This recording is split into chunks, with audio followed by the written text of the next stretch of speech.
जय हिंद दोस्तों, स्वागत है आप सभी का आपके अपने YouTube चैनल पर। जी हाँ दोस्तों, अगर आप भी आर्मी की तैयारी कर रहे हैं तो भाई आपके लिए ये जो वीडियो है बहुत ही इम्पोर्टेंट होने वाला है, क्योंकि इस वीडियो में दोस्तों हम आर्मी में आने वाले बार बार जो क्वेश्चन आर्मी में पूछे जाते हैं उन्हीं को बताने वाले हैं। जी हाँ दोस्तों, यकीन मानिए ये क्वेश्चन अगर आपने कर लिए तो आर्मी में यहाँ से आपको 2 से 3 क्वेश्चन देखने को मिल जाएंगे।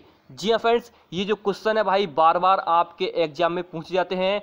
अगर आप इंडियन आर्मी की तैयारी कर रहे हैं तो सबसे पहले आप इस वीडियो को लाइक कर दीजिए, क्योंकि इस वीडियो में मैं आपको टॉप 15 क्वेश्चन बताने वाला हूं जो भाई बार बार आर्मी में पूछे जाते हैं। तो चलिए दोस्तों, आज की इस वीडियो को शुरू करते हैं। तो हमारा आज का पहला क्वेश्चन है कि भाई किस महाद्वीप को महाद्वीपों का महाद्वीप कहा जाता है, यानी कि वो कौन सा महाद्वीप है जो भाई महाद्वीपों का भी महाद्वीप है। आप सभी को पता है कि भारत में दुनिया में 7 महाद्वीप हैं, लेकिन ऑप्शन नंबर यहाँ पर ऑप्शन इसमें केवल 4 है। तो चारों में से बताना है कि भाई ऐसे कौन से महाद्वीप हैं जो महाद्वीपों का भी महाद्वीप है। तो देखिए दोस्तों, इसका राइट आंसर हो जाएगा ऑप्शन नंबर सी, यानी कि एशिया महाद्वीप। देख सकते हैं नीचे लिखा है एशिया महाद्वीप को महाद्वीपों का महाद्वीप कहा जाता है। और इसके बारे में एक और दोस्तों जो यहाँ पर फैक्ट है वो है कि एशिया महाद्वीप की सर्वोच्च चोटी माउंट एवरेस्ट है, जिसकी लंबाई कितनी है भाई, जिसकी लंबाई है 8850 मीटर। और कहाँ पर है ये है नेपाल में। जी हाँ फ्रेंड्स, नेपाल में। और नेपाल में इसे क्या कहते हैं, सागरमाथा।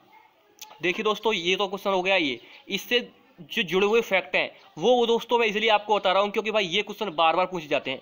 क्या पता दोस्तों आपसे क्वेश्चन को घुमा फिरा करके ऐसा पूछ ले जाए कि भाई नेपाल में जो सर्वोच्च चोटी है उसकी लंबाई कितनी है, फिर दोस्तों आप ये कहेंगे कि यार हमें तो ये पढ़ाया नहीं है। तो इसलिए मैं जो क्वेश्चन आपको बता रहा हूँ उससे जुड़े हुए कुछ फैक्ट भी आपको बताऊंगा, ताकि दोस्तों आपके दिमाग में वो छपे रहें। अगर दोस्तों आपने ये तरीका अपना लिया कि भाई क्वेश्चन को पढ़कर उसके 4-5 तरीके से, यानी उस फैक्ट को पढ़कर उस क्वेश्चन से रिलेटेड अगर आपने क्वेश्चन जोड़ जोड़ के पढ़ लिए, तो भाई आपका आर्मी का पेपर ऐसे सॉल्व होगा जैसे दोस्तों आपने कभी सोचा भी नहीं होगा। तो ये तरीका अपने दिमाग में जरूर बनाइए कि एक क्वेश्चन को दोस्तों रिलेटेड क्वेश्चन जरूर अपने दिमाग में आने चाहिए। जैसे मैंने आपको बताया कि एशिया महाद्वीप, तो एशिया महाद्वीप से रिलेटेड आपके दिमाग में क्वेश्चन जरूर आने चाहिए।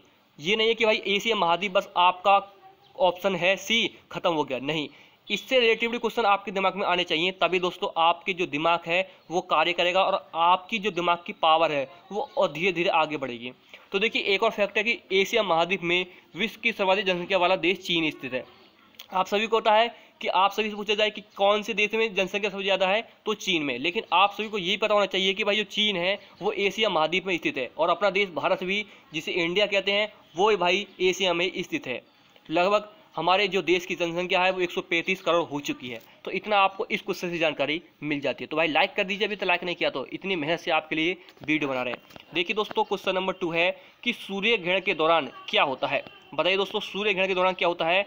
तो दोस्तों इसका जो राइट आंसर है वो है भाई सूर्य ग्रहण के समय सूर्य और पृथ्वी के बीच में चंद्रमा आ जाता है। जी हाँ फ्रेंड्स, सूर्य और पृथ्वी के बीच में चंद्रमा आ जाता है। तो दोस्तों इसका राइट आंसर क्या हो जाएगा, बताइए इसमें ऑप्शन नंबर कौन सा सही है। सूर्य और चंद्रमा के बीच में पृथ्वी आ जाती है, बिल्कुल गलत है।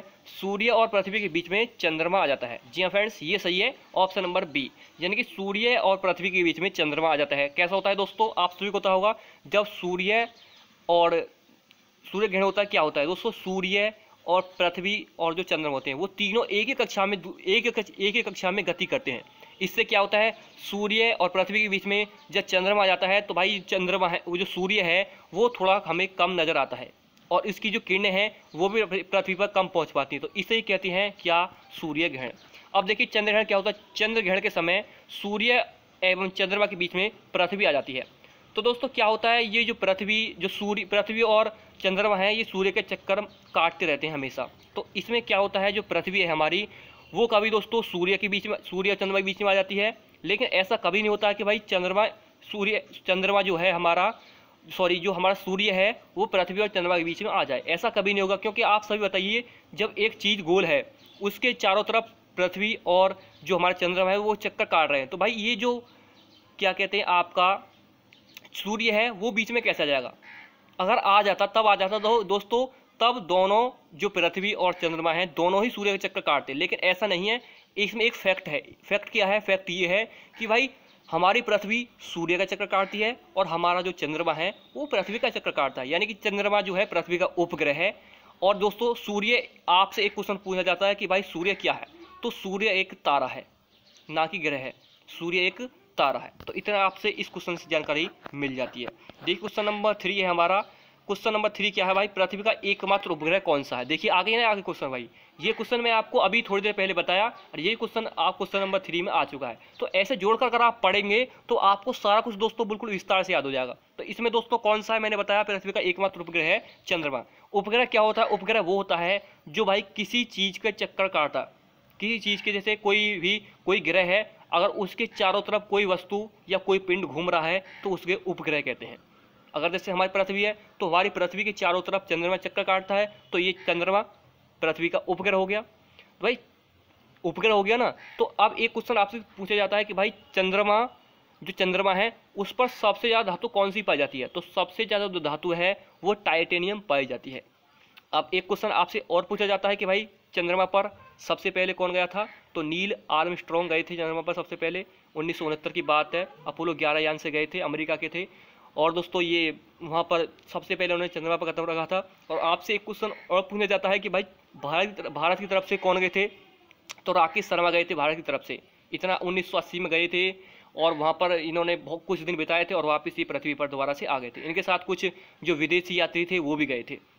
तो देखिए इतनी क्वेश्चन को अगर आप इस तरीके से पढ़ेंगे तो भाई आपका 100% अगर पेपर अगर सॉल्व ना हो तो आप मुझे यहाँ पर कुछ भी बोल सकते हैं। ये दोस्तों आपका ही चैनल है, आप यहाँ पर कुछ भी लिख सकते हैं। अगर पेपर क्रॉस हो जाए तो भाई इस चैनल को सपोर्ट जरूर कीजिएगा और अपने दोस्तों को भी चैनल को सपोर्ट जरूर करिएगा। मैं आपसे कुछ नहीं बोल रहा हूँ, बस चैनल को सब्सक्राइब कर लीजिए, वीडियो को लाइक कर दीजिए, इतना ही दोस्तों काफ़ी है। यहाँ पर देखिए पंचायत चुनाव के लिए उम्मीदवारों की न्यूनतम आयु सीमा कितनी होती है, कितनी होनी चाहिए, ये लिखा है। तो भाई पंचायत चुनाव आप सभी को पता है, आपके जो शहर होते हैं उसमें पंचायत चुनाव होते हैं, जिला पंचायत चुनाव होते हैं। तो उसमें पूछा है कि भाई कितनी एज होनी चाहिए। तो उसमें जो एज होती है वो न्यूनतम 21 वर्ष होती है। लेकिन वोट डालने की जो न्यूनतम आयु है वो है 18 वर्ष और पंचायत चुनाव में खड़े होने की जो आयु है वो है भाई 21 वर्ष। ये आपको पता होना चाहिए फैक्ट थोड़ा। तो देखिए यहाँ पर लिखा है भारत में पंचायती राज प्रणाली का शुभारंभ 2 अक्टूबर 1959 को नागौर राजस्थान से किया गया। तो ये भाई सबसे पहले पूछा जाएगा कि भाई पंचायत राज प्रणाली का शुभारंभ कब हुआ। तो 2 अक्टूबर 1959 को किस जिले से हुआ। तो नागौर से। और किस राज्य से हुआ। तो राजस्थान से। इतना आपको याद रखना है। मैंने कुछ जो फैक्ट हैं वो इसलिए आपको दिए हैं ताकि दोस्तों आपको याद रहे, और इसका जो PDF है वो भी आपको मिल जाएगा, आसानी से आप वहाँ पर पढ़ सकते हैं। तो देखिए अनुसूची 11 में पंचायती राज संस्थाओं से संबंधित है। जो हमारी संविधान की अनुसूची 11 है वो पंचायती राज संस्थाओं से संबंधित है। और इसका संबंध किस राज्य से। राजस्थान से। सबसे पहले ये वहीं शुरू हुई थी। देखिए क्वेश्चन नंबर 5 है, बहुत ही इंपॉर्टेंट क्वेश्चन है, बार बार एग्जाम में पूछा जाता है। इंपॉर्टेंट इसलिए है क्योंकि भाई संविधान से क्वेश्चन है। संविधान से क्वेश्चन जितने भी आएंगे बहुत इंपॉर्टेंट होंगे, क्योंकि बार बार संविधान से क्वेश्चन यही क्वेश्चन बनते हैं, घुमा फिरा करके इन्हीं क्वेश्चन को बार बार पूछा जाता है। भारतीय संविधान में कितनी भाषाएं क्षेत्रीय भाषाओं के रूप में मान्यता प्राप्त हैं। तो भाई इसमें जो है वो 22 भाषा हैं।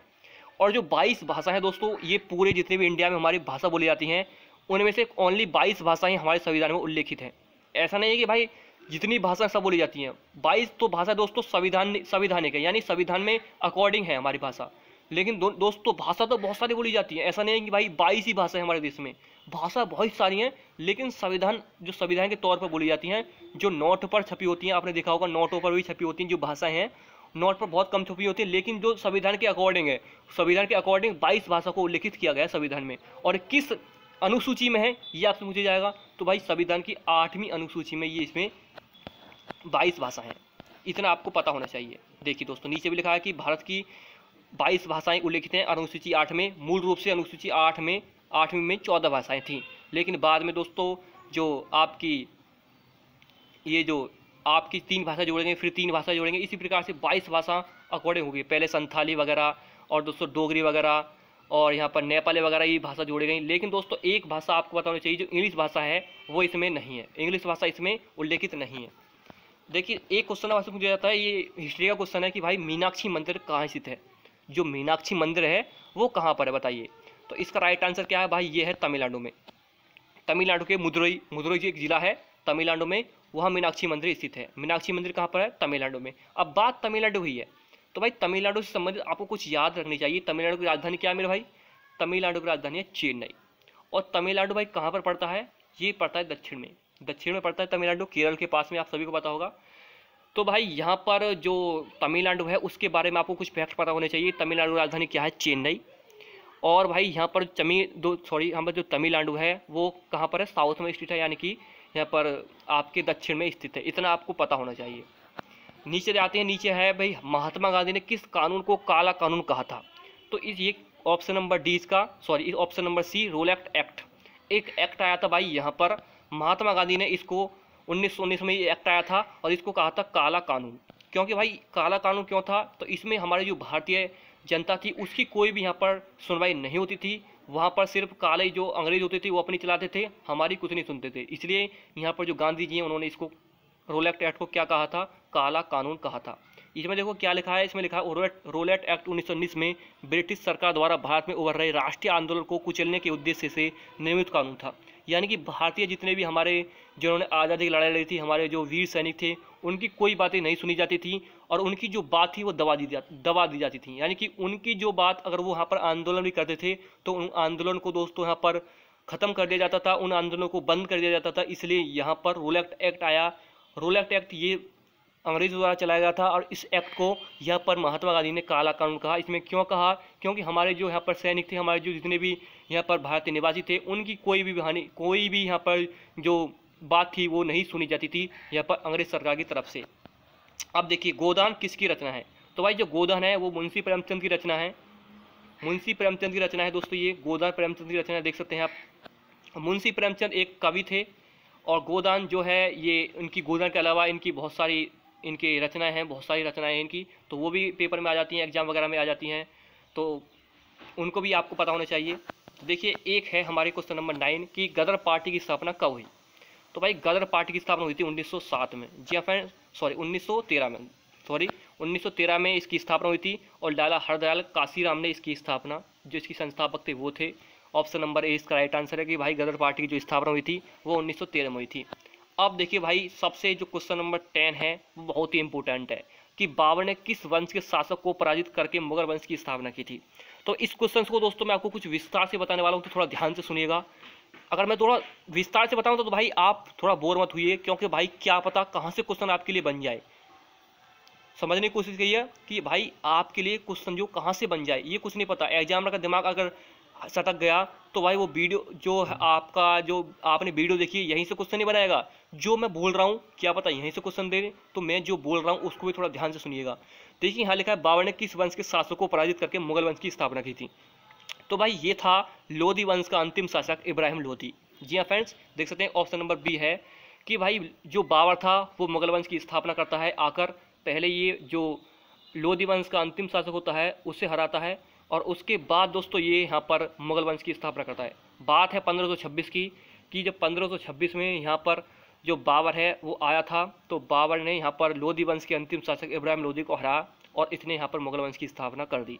अब लोधी वंश में 3 शासक हुए थे। 3 शासक कौन थे, इसका संस्थापक था बहलोल लोधी, फिर इसका जो उत्तराधिकारी यानी कि इसका लड़का हुआ इसका लड़का हुआ सिकंदर लोधी, फिर सिकंदर लोधी का लड़का हुआ कौन, इब्राहिम लोधी। तो ये 3 ही शासक हुए थे यहाँ पर लोधी वंश में। इन तीनों को सबसे अंतिम जो शासक था वो था इसमें इब्राहिम लोधी। इब्राहिम लोधी को हरा दिया था किसने, यहाँ पर आप ये जो बाबर था मुगल वंश का संस्थापक था। इसने 1526 में पानीपत का प्रथम युद्ध हुआ और इसमें पराजित हुआ कौन, इब्राहिम लोधी। इसकी हार हुई और ये मारा गया।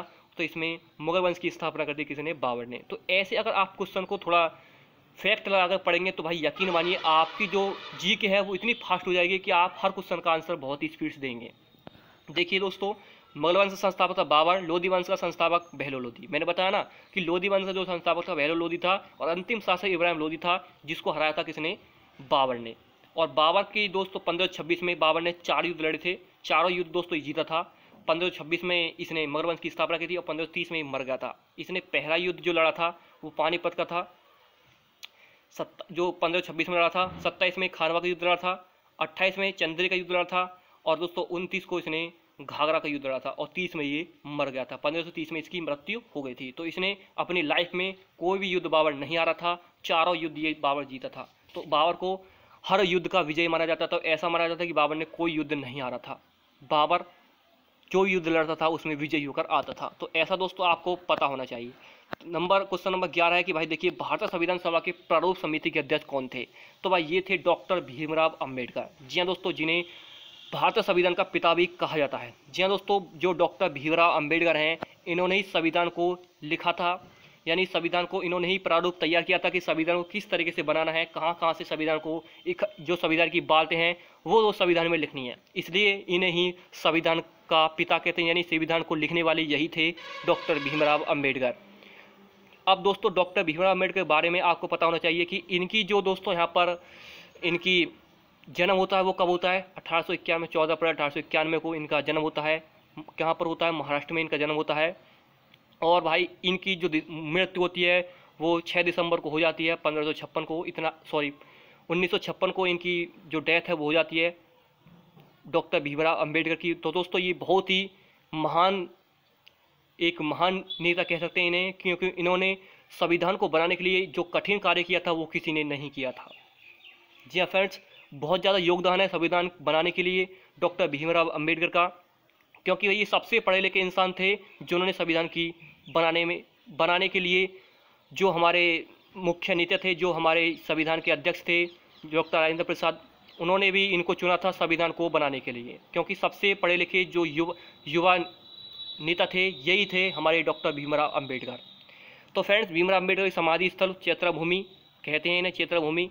जब इनकी डेथ हुई थी तो इनकी समाधि का नाम था, समाधि को जो नाम दिया गया था वो था चैत्रा भूमि। तो इतना दोस्तों फैक्ट आपको पता होना चाहिए। मैं दोस्तों जो क्वेश्चन आपको बता रहा हूँ उसके बारे में फैक्ट आपको पूरा बता रहा हूँ, ऐसा नहीं है कि सारी बात मैं आपको पूरे विस्तार से नहीं बता रहा, पूरे विस्तार से बता रहा हूँ। तो आपको भी ऐसा ही याद करना है, जो भी क्वेश्चन हो आपको ऐसे ही याद करना है। क्वेश्चन नंबर यहाँ पर देख सकते हैं, क्वेश्चन नंबर 12 है हमारा कि भाई क्वेश्चन नंबर 12 है, भारतीय संविधान कितने भागों में विभाजित किया गया है। तो भाई ये क्वेश्चन ऐसे ही पूछा जाएगा कि भारतीय संविधान में कितने भाग है, और क्वेश्चन ऐसे भी पूछा जाएगा कि भारतीय संविधान को कितने भागों में विभाजित किया गया है। बात एक ही है, समझने का तरीका आपका कैसा होना चाहिए ये आपके ऊपर डिपेंड करता है। तो इसका राइट आंसर है भाई, इसमें भाग जो हैं संविधान में वो 22 भाग हैं। अब 22 भाग हैं तो इनमें आपको कुछ पता भी चाहिए कि कौन से भाग में क्या है। तो देखिए, भाग 2 में है नागरिकता, भाग 3 में मौलिक अधिकार हैं, जो कि 6 मौलिक अधिकार हैं आपके, जिनसे हमारे जो कानून है वो चलते हैं। तो मौलिक अधिकार आपके लिए बहुत ही इंपॉर्टेंट है। भाग 17 में आपकी राजभाषा है, और भाग 20 में संविधान संशोधन है, कि संविधान में जो संशोधन होते हैं। जैसे अभी आपका GST आया था, 101 में संविधान संशोधन था, फिर आपका 3 तलाक वाला आया, फिर आपका ये जो 370 हटी थी आपकी जम्मू कश्मीर से। जितने भी संशोधन होते हैं ये सरकार करती है। ये जितने भी संशोधन हैं ये संसद द्वारा किए जाते हैं। संसद आपके संशोधन को बढ़ा भी सकती है और घटा भी सकती है, यानी कि आपके जो राज्य है उसे, जैसे अभी यूपी से अलग हुआ था आपका उत्तराखंड 2000 में अलग हुआ था, तो ये जो हटाया था किसने हटाया था, संसद द्वारा हटाया गया था भाई। तो सभी जो काम करती है संसद द्वारा किए जाते हैं, और इस संसद का ही इसमें हाथ होता है कि संसद क्या करे। तो अभी जितने भी कानून एक्ट आते हैं सब कुछ ना कुछ संशोधन होगा तो वो जोड़ दिया जाएगा। अब तक फिलहाल कम से कम 123 के आसपास संशोधन हो चुके हैं, और इसी प्रकार से हमारे जो अनुच्छेद हैं वो बढ़ रहे हैं। तो देखिए क्वेश्चन नंबर 13 है, संविधान के किस अनुच्छेद के अंतर्गत भारत के राष्ट्रपति पर महाभियोग लगाया जा सकता है। जो भारत के राष्ट्रपति होता है उस पर महाभियोग लगा कर ही उसे हटाया जा सकता है। तो किस अनुच्छेद के तहत, तो अनुच्छेद 61 के तहत इसको हटाया जाता है भारत के राष्ट्रपति को। तो महाभियोग लगाकर इसे अनुच्छेद 61 के तहत हटाया जा सकता है। तो तभी दोस्तों भारत को नागरिक यहाँ से, जो भारत का राष्ट्रपति होता है उसे अपने पद से इस्तीफा देना पड़ता है। तो दोस्तों यहाँ पर जो हमारे भारत के राष्ट्रपति होते हैं वो अनुच्छेद 52 के तहत यहाँ पर उनका चुनाव, 52 के तहत वो नियुक्त किए जाते हैं। यानी कि अगर अनुच्छेद आपसे मुझे याद है कि भारत में जो भारत का राष्ट्रपति का अनुच्छेद है वो कौन सा है, तो अनुच्छेद 52 है। 54 में, अनुच्छेद 54 में इसका चुनाव होता है भारत के राष्ट्रपति का, और 61 में महाभियोग लगाकर इसे हटाया जाता है। 1/3 सदस्य जब राज्यसभा के और आपके लोकसभा के इसमें अपनी वोट देते हैं तभी इसको हटाया जाता है। ऐसा नहीं है कि कोई अपनी मर्जी से हटा दे, इसमें सारे सदस्यों का मत, इसमें जितने भी सदस्य होते हैं हमारे राज्यसभा के और लोकसभा के, वो अपने 1/3 सदस्य अपना वोट करते हैं तभी इनको हटाया जाता है। विधानसभा के सदस्य भी हो सकते हैं, राज्यसभा के हो सकते हैं, सभी सदस्य इसमें मिलकर अपना सहयोग देते हैं तभी यहाँ पर राष्ट्रपति को हटाया जाता है। ऐसा नहीं राष्ट्रपति जब संविधान के अकॉर्डिंग ना चले, यानी कि संवैधानिक कुछ गलती कर दे, संविधान के अकॉर्डिंग ना चले, संविधान का पालन ना करे, तब उसको हटाया जाता है। तो इतना पता आपको होना चाहिए। तो देखिए क्वेश्चन नंबर यहाँ पर आपका देखिए 14 है कि राज्यसभा में किस राज्य की प्रतिनिधियों की संख्या सर्वाधिक है। तो भाई यहाँ पर जो उत्तर प्रदेश राज्य है उसमें सबसे ज़्यादा संख्या है 31, इसमें 31 सीट हैं उत्तर प्रदेश में राज्यसभा की, और लोकसभा की 80 सीट हैं, और विधानसभा की यहाँ पर 100 सीट हैं, सॉरी 101 सीट हैं, क्योंकि एक एंग्लो इंडियन होता है जो इसमें भारत के राष्ट्रपति द्वारा, भारत के राज्यपाल, यहाँ पर जो भारत का राष्ट्रपति होता है वो राज्यपाल को नियुक्ति करता है, और राज्यपाल करता है यहाँ पर एंग्लो इंडियन की नियुक्ति। तो इतना आपको बताना चाहिए। देखिए यहाँ लिखा है, राज्यसभा में प्रतिनिधियों की सर्वाधिक संख्या उत्तर प्रदेश में है। राज्यसभा के सदस्यों के लिए न्यूनतम आयु 30 वर्ष है, यानी 30 वर्ष तक अगर आप 30 वर्ष के हैं तो आप राज्यसभा की चुनाव लड़ सकते हैं। राज्यसभा के सदस्यों के कार्यकाल होता है 6 वर्ष, और राज्यसभा के 1/3 सदस्य प्रत्येक 2 वर्ष बाद सेवानिवृत्त होते हैं, यानी कि 1/3 सदस्य राज्यसभा में दोस्तों जो सदस्य होते हैं उसके 1/3 सदस्य हर 2 वर्ष बाद चेंज हो जाते हैं। देखिए क्वेश्चन नंबर 25 है, यूरोप की सबसे लंबी नदी कौन सी है? तो यूरोप की सबसे लंबी नदी है वोल्गा नदी। कौन सी भाई? वोल्गा नदी। तो भाई क्वेश्चन नंबर 15 है, ये 25 मत समझिएगा, ये 15 है। अब आपके लिए क्वेश्चन है भाई, आपके लिए सबसे जो क्वेश्चन है इंपॉर्टेंट क्वेश्चन है, इसका राइट आंसर आप कमेंट बॉक्स में हमें जरूर बताइए अगर आपने लास्ट तक वीडियो देखा है तो, कि कर्क रेखा भारत के कितने राज्यों से गुजरती है? जो आपकी कर्क रेखा है, जो 23.5 डिग्री कर्क रेखा है आपके, मैं आपको थोड़ा इसमें थोड़े आपको यहाँ पर जो बताने के लिए कुछ बता देता हूँ, जिससे कि आपको क्वेश्चन में थोड़ी हेल्प मिल जाए, यानी कि थोड़ा आपको मैं बताने के लिए कुछ हेल्प कर देता हूँ आपकी, ताकि आप इस क्वेश्चन तक पहुँच पाएँ। ऐसा नहीं कि भाई आप किताब खोलकर इसका आंसर दे दें, ऐसा नहीं है, अपने दिमाग से आंसर दीजिएगा। अगर आपको नहीं पता है तो मैं आपको थोड़ा फैक्ट इसमें थोड़े आपकी हेल्प कर देता हूँ। देखिए जो कर्क रेखा है वो दोस्तों भारत के बीचों बीच से होकर गुजरती है, 23.5 डिग्री से होकर गुजरती है भारत के बीचों बीच से। और दोस्तों भारत के बीचों बीच जितने भी यहाँ पर आपके राज्य पड़ते हैं इन सभी से होकर गुजरती है, इन सभी से होकर गुजरती है। तो आपको बताना है, आपको अब ये देखना है कि भारत की जो कर्क रेखा है कितने राज्यों से होकर गुजरती है। मैंने आपको बता दिया कि भाई 23.5 डिग्री कर्क रेखा है और भारत के बीचों बीच से गुजरती है। तो इतना दोस्तों आपको पता होना चाहिए। तो भाई ये था आज का पूरा वीडियो। उम्मीद करता हूँ आपने वीडियो में बहुत कुछ सीखा होगा और आपको इससे बहुत ज़्यादा अच्छी जानकारी मिलेगी। कुछ फैक्ट मैंने आपको बताए हैं वो भी दोस्तों बहुत अच्छे लगे होंगे आपको। तो चैनल को सब्सक्राइब करना तो बनता ही है, क्योंकि ऐसी जानकारी आपको कोई नहीं देगा। हमारे चैनल पर आपको इंडियन आर्मी से रिलेटेड सारी जानकारी मिलती है, कौन सी भर्ती कहाँ चल रही है और आपके लिए कैसे क्वेश्चन इंडियन आर्मी में आते हैं, सारी जानकारी आपको वीडियो मिलती रहेगी। तो चैनल को सब्सक्राइब कर लीजिए और अपने मित्रों को भी सब्सक्राइब कराइए, क्योंकि यहाँ पर बिल्कुल ऑथेंटिक जानकारी आपको मिलती है। हो सकता है दोस्तों मैं अगली नेक्स्ट वीडियो में आपको मैथ रीजनिंग के क्वेश्चन भी कराऊं, जो आपके मैथ के क्वेश्चन पूछे जाते हैं, रीजनिंग के क्वेश्चन पूछे जाते हैं, तो भी क्वेश्चन मैं आपको कराऊंगा। ये क्वेश्चन मैंने आपको इसलिए कराए हैं क्योंकि ये क्वेश्चन बार बार आपके एग्जाम में पूछे जाते हैं।